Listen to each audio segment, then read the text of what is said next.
श्रवण कुमार की कथा। पौराणिक युग में शांतनु नामक एक सिद्ध साधु थे। इनकी पत्नी भी एक सिद्ध धर्मपरायण नारी थी।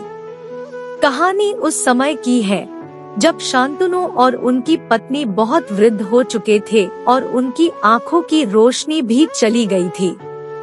इन दोनों का एक पुत्र था जिसका नाम था श्रवण कुमार। श्रवण कुमार बहुत ही सरल स्वभाव का व्यक्ति था। माता पिता के लिए उसके मन में बहुत प्रेम एवं श्रद्धा थी। वो दिन रात अपने माता पिता की सेवा करता था। अपने माता पिता का बच्चों की तरह लालन पालन करता था।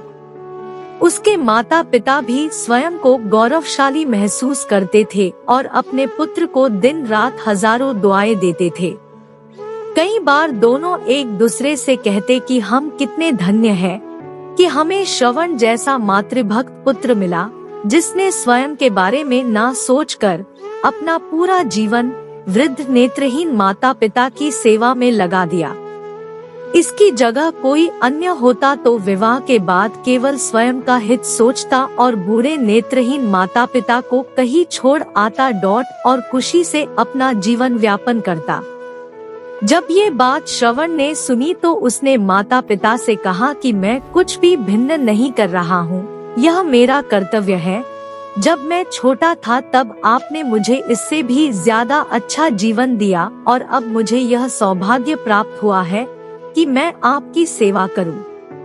आप दोनों जो भी इच्छा रखते हैं मुझसे कहें, मैं उन्हें अवश्य पूरा करूंगा। तब शांतनु और उसकी पत्नी कहते हैं, पुत्र श्रवण, हम दोनों की आयु बहुत हो चुकी है। अब जीवन का कोई भरोसा नहीं है।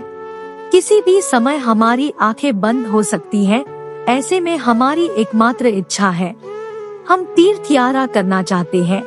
क्या तुम हमारी यह इच्छा पूरी कर सकते हो? श्रवण कुमार अपने माता पिता के चरणों को पकड़कर अत्यंत प्रसन्नता के साथ कहता है, हाँ पिताश्री, यह तो मेरे लिए परम सौभाग्य की बात होगी कि मैं आप दोनों की इच्छा पूरी करूं।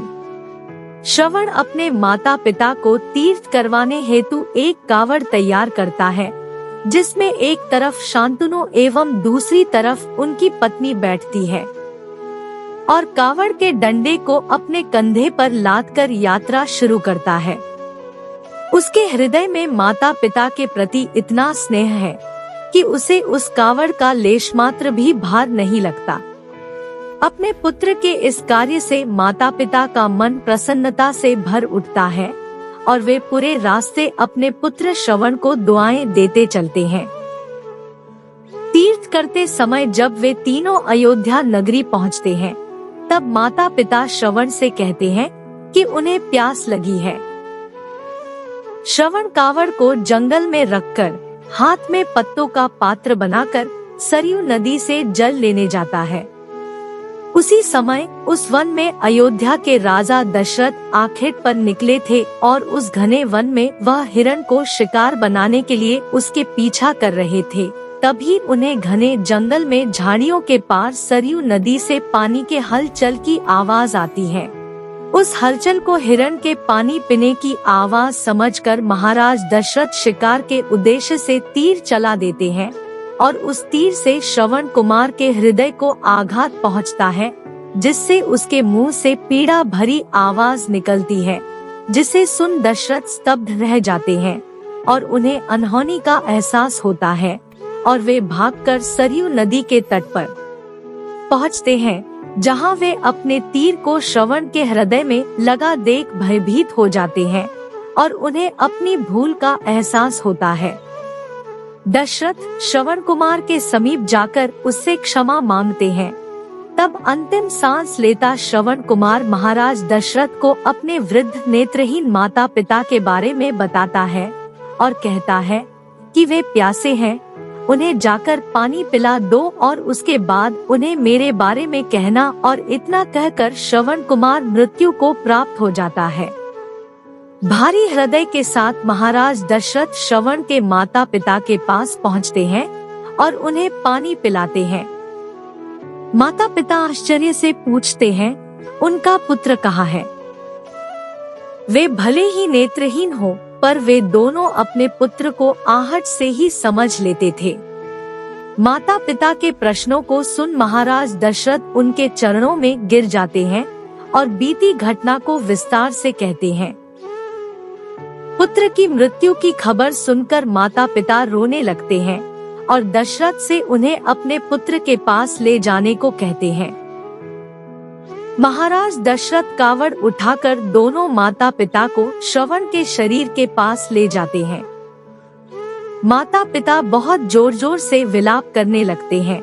उनके विलाप को देख महाराज दशरथ को अत्यंत ग्लानि का आभास होता है और वे अपनी करनी की क्षमा याचना करते हैं। लेकिन दुखी पिता शांतनु महाराज दशरथ को श्राप देते हैं कि जिस तरह मैं शांतनु पुत्र वियोग में मरूंगा, उसी प्रकार तुम भी पुत्र वियोग में मरोगे। इतना कहकर दोनों माता पिता अपने शरीर को त्याग मृत्यु को प्राप्त हो जाते हैं।